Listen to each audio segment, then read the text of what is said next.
Late सवेर मिल रही है, लेकिन जो नशे की चीज है वो जरूरत से ज्यादा मिल जा रही है और टाइम पे मिल जा रही है। तो ये सब चीजें हमारे प्रशासन से बहुत उम्मीद लगाए हुए है कि ये सब चीजें को सुधार में लाया जाए। जैसे कारपोरेटर को मालूम होता है कि बाबू चुनी के इस घर में इतना वोट है, तो उनको अपनी जिम्मेदारी से ये भी समझना चाहिए कि वार्ड नंबर 19 में किस गली में कितना ड्रग बेच रहा है, कौन बेच रहा है। जिस वोट के लिए उसमें मेहनत करते हैं, इसको बंद कराने के लिए हमारा साथ दीजिए। अगर साथ देते बंद होता तो बहुत अच्छी बात है। तो इसके खिलाफ हम एक बहुत बड़ा आंदोलन करेंगे। आपने बहुत अच्छी बात कही, लेकिन इसके साथ साथ नगर सेवक और प्रशासन, इनके साथ साथ एक परिवार की कितनी जिम्मेदारी अपने बच्चों को ले। लोगों ने सीधा सीधा कहा है कि यहाँ पर 50-50 रुपए में गांजों की पुड़िया मिलती है और नशा इतना आम हो गया। आपने इसके लिए कुछ किया है या आगे क्या करने वाले हैं? भिवंडी के स्टूडेंट्स के लिए एक रियल करियर अपॉर्चुनिटी। 12वीं के बाद कंफ्यूजन है या नीट क्लियर नहीं हो रहा, अब टेंशन खत्म। पैरामेडिकल फील्ड में बिना नीट भी बना सकते हो अपना फ्यूचर। बैचलर ऑफ वोकेशनल 3 साल के degree courses, MLT, OT technician, radiology, dialysis, optometry. Second year से ही इंटर्नशिप, मतलब स्टडी के साथ रियल हॉस्पिटल एक्सपीरियंस, और डिग्री कंप्लीट होते ही secured job. Digital plus AC classrooms, अपना study app, online plus offline learning और फीस भी इजी इंस्टॉलमेंट्स में। ये रहे हमारे स्टूडेंट्स जो आज स्टडी के साथ अपना सक्सेसफुल करियर बना रहे हैं। आज ही विजिट करें द राइट वे इंस्टीट्यूट। क्या नाम है आपका? साद मोमिन नाम है मेरा भाई। जैसे हम लोग बाबू चुनी पे रहते हैं, तो बाबू चुनी पे भी ना नशा इतना आम हो गया है कि छोटे छोटे बच्चे लोग जो है इतने इजीली जो है ना गांजे की छोटी छोटी पुड़िया 100 रुपए की, 50 रुपए की ऐसे बना के दरगाह रोड पे, हाँ दरगाह पे तालाब के पास में आप लोग जाओगे तो एकदम इजीली आप 50 रुपया दे के किसी को भी गांजे की छोटी पुड़िया खरीद सकते हो, है ना। इतना ईजी हो गया है और छोटे छोटे बच्चों को भी वो लोग नहीं बख्श रहे हैं। छोटे छोटे बच्चों को भी इतनी इजीली मिल रहा है। आप मेडिकल पे जाओगे, कोई भी मतलब कोरेक्स की सिरप वगैरह दे रहा है, कोई भी जो है आप लोग को इंसुलिन का इंजेक्शन मिल जा रहा है ना। छोटे छोटे बच्चे लोग जो इंजेक्शन लगा रहे हैं और बहुत सारे ऐसे भी लोग हैं जो मतलब खुले आम एक फोन करते, एक फोन पे वो लोग ला के दे रहे हैं, ऐसा चल रहा है। तो ये सब बंद होना चाहिए। लोगों ने सीधा सीधा कहा है कि यहाँ पर 50-50 रुपए में गांजों की पुड़िया मिलती है और नशा इतना आम हो गया है कि बच्चे जो है वो कंट्रोल में नहीं आ रहे। तो क्या आपने इसके लिए कुछ किया है या आगे क्या करने वाले हैं? सबसे पहली बात ये बोलना चाहूँगा कि हमारी तहकीकात चालू है पुलिस के साथ मिलकर। पहले तो हमें ये पता करना पड़ेगा कि ये नशा जो एरिया में सप्लाई हो रहा है ये आ कहाँ से रहा है। ये भिवंडी में ही बनता है या फिर भिवंडी के बाहर से सप्लाई किया जा रहा है। तो जैसे ही हमारी तहकीकात पूरी हो जाती है, पुलिस की तरफ से हमें कुछ लीड मिलती है, उस हिसाब से एक्शन लिया जाएगा। सवाल ये है कि नशा तो मौत अभी हुई है, लेकिन नशा जो है वो तो अभी से नहीं चालू हुआ, तो इससे पहले से चालू हुआ। तो क्या इससे पहले आपने कुछ ऐसी तहकीकात की है, कोई इस पर आपने कुछ संज्ञान लिया था इसका, या आपसे पहले जो थे? हमारे पहले जो नगर सेवक थे उनके बारे में तो मैं कुछ बोल नहीं सकता, क्योंकि अभी हम लोग न्यू आए हैं।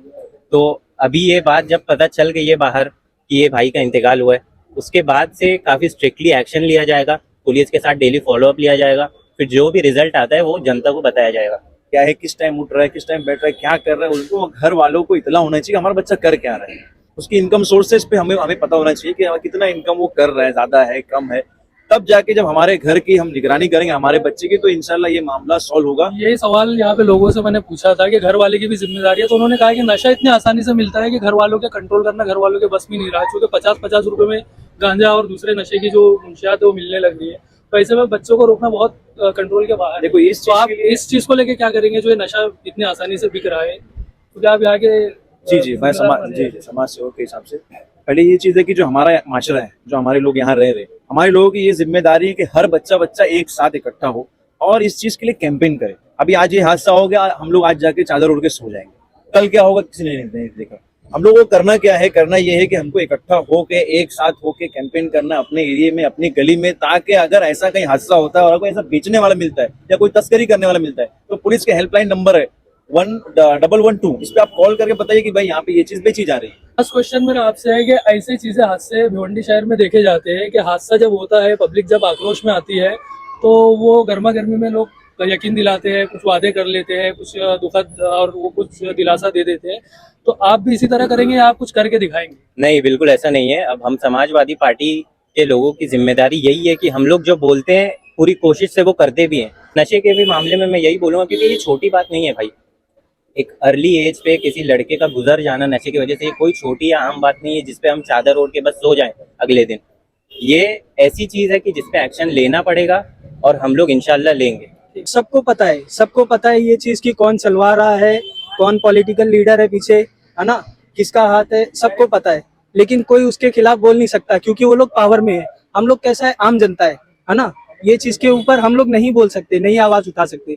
हम लोग सिर्फ इतना कर सकते हैं कि हम लोग मीडिया की हेल्प ले सकते हैं, हम लोग FIR फाइल कर सकते हैं, या हम लोग ऐसा कुछ होता है तो इसके लिए बोल सकते हैं। जो नशा आम है तो इसकी वजह से बेसिकली क्या क्या जो समस्याएं पेश आ रही है, जैसे कि अभी कल एक डेथ हो गई थी एक लड़के की, तो इस तरह और क्या क्या समस्याएं पेश आ रही है नशे की वजह से? बहुत कुछ है। अभी अपने बिल्डिंग के ही पीछे देखोगे तो बहुत सारे ऐसे छोटे छोटे बच्चे हैं जो नशे के लिए मोटरें खोल के बेच देते हैं, लोगों के सामान चोरियां हो रही है, फिर उसके बाद में गाड़ियां चोरी हो रही है, उसके बाद में आप देखोगे तो पीछे नशा करके जो है ना गटर में बच्चे पड़े मिलते हैं, गटर में बच्चे पड़े मिलते हैं, ऐसा भी हो रहा है।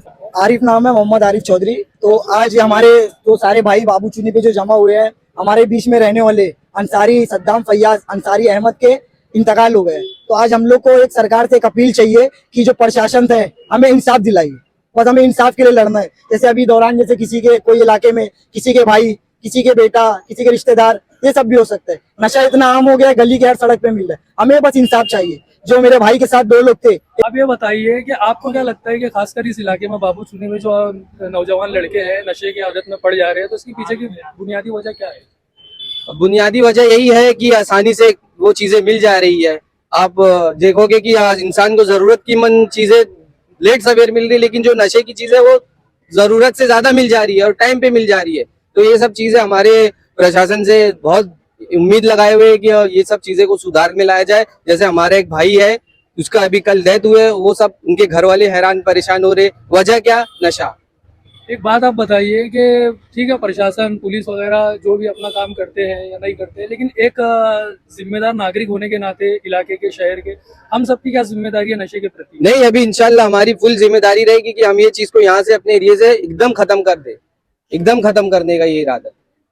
इस मोहल्ले में नशा बहुत ज्यादा हो रहा है कि इतना नशा ज्यादा हो गया है कि आज लोग पढ़ाई और डेवलपमेंट की तरफ भाग रहे हैं, लेकिन हमारा इलाका इतना पिछड़ा इलाका हो गया कि यहाँ स्टेशनरी की सिर्फ एक ही दुकान है, बुक सेंटर, लेकिन उससे ज्यादा यहाँ बेचैन हो गए हैं। अगर आप कॉपी किताब कलम लेने जाओगे तो शायद ही आपको मुश्किल से मिलेगी, लेकिन चरस गांजा ड्रग्स लेने जाओगे तो बहुत आसानी से मिल जाएगी। और मैं ये बोलना चाहूंगा भिवंडी की वार्ड नंबर 19 और भिवंडी की तमाम जनता से कि हो सकता है बहुत से खिलाफ इसके अंदर बोलने आएंगे कमेंट में कि तुम्हारा बच्चा खुद से नशा किया है, तुम पहले अपने घर पे ध्यान दो फिर बच्चे पे ध्यान दो। मैं उनको ये समझाना चाहूंगा कि मतलब ये तो बच्चों को आसानी से मिल जा रही है, अगर हम इस पे रोक नहीं लगाएंगे तो आने वाले दिनों में जो आप कमेंट कर रहे हैं हो सकता है कि आपका बच्चा खुद इनके अंदर इन्वॉल्व हो जाए। जैसे कोरोना हो या बहुत सी बीमारी या आफतें आती है, अगर उसके खिलाफ हम नहीं लड़ेंगे तो वो एक झोंके हमारे साथ हमारे घर वालों खुद ही उसके अंदर से आप बैठ ये लेंगे। बोल रहे हैं कि अगर इसे अभी नहीं रोका गया तो एक वायरस की तरह पूरे शहर में एकदम आम हो जाएगा एक वायरस की तरह। और मैं वार्ड नंबर 19 के तमाम जो हारे हुए काउंसलर हैं, जो जीते हुए काउंसलर हैं और आम जनता से अपील कराऊंगा कि इसके खिलाफ हमारा साथ दीजिए और इसके खिलाफ मजबूरी लड़िए और ये चीज को बंद कीजिए। जैसे कारपोरेटर लोग को मालूम होता है कि बाबू चुनी के इस घर में इतना वोट है, तो उनको अपनी जिम्मेदारी से ये भी समझना चाहिए कि वार्ड नंबर 19 में किस गली में कितना ड्रग्स बेच रहा है, कौन बेच रहा है। जिससे वोट के लिए उसमें मेहनत करते हैं, इसको बंद कराने के लिए हमारा साथ दीजिए। अगर साथ देते बंद होता तो बहुत अच्छी बात है, तो इसके खिलाफ हम एक बहुत बड़ा आंदोलन करेंगे। आपने बहुत अच्छी बात कही, लेकिन इसके साथ साथ नगर सेवक और प्रशासन, इनके साथ साथ एक परिवार की कितनी जिम्मेदारी अपने बच्चों को लेकर? परिवार की फर्स्ट ऑफ ऑल ही पहले परिवार की जिम्मेदारी होती है, लेकिन जिस तरह से देखा जाए कि हिंदुस्तान में बेरोजगारी इतनी बढ़ी हुई है, बढ़ गई है कि परिवार अपना पहले घर चलाएगा, बीवी बच्चों को ध्यान दे, बीवी बच्चों को ध्यान तो देते ही है, लेकिन एक आदमी 8 घंटा 10 घंटा अपने ऑफिस पे कारखाने पे वहाँ बिजी रहता है, तो हो सकता है कमी कोताही हो जाती है। लेकिन उससे बढ़ चढ़कर हमको ध्यान देना चाहिए कि हम अपना मोहल्ला अपना इलाका को सुधारें।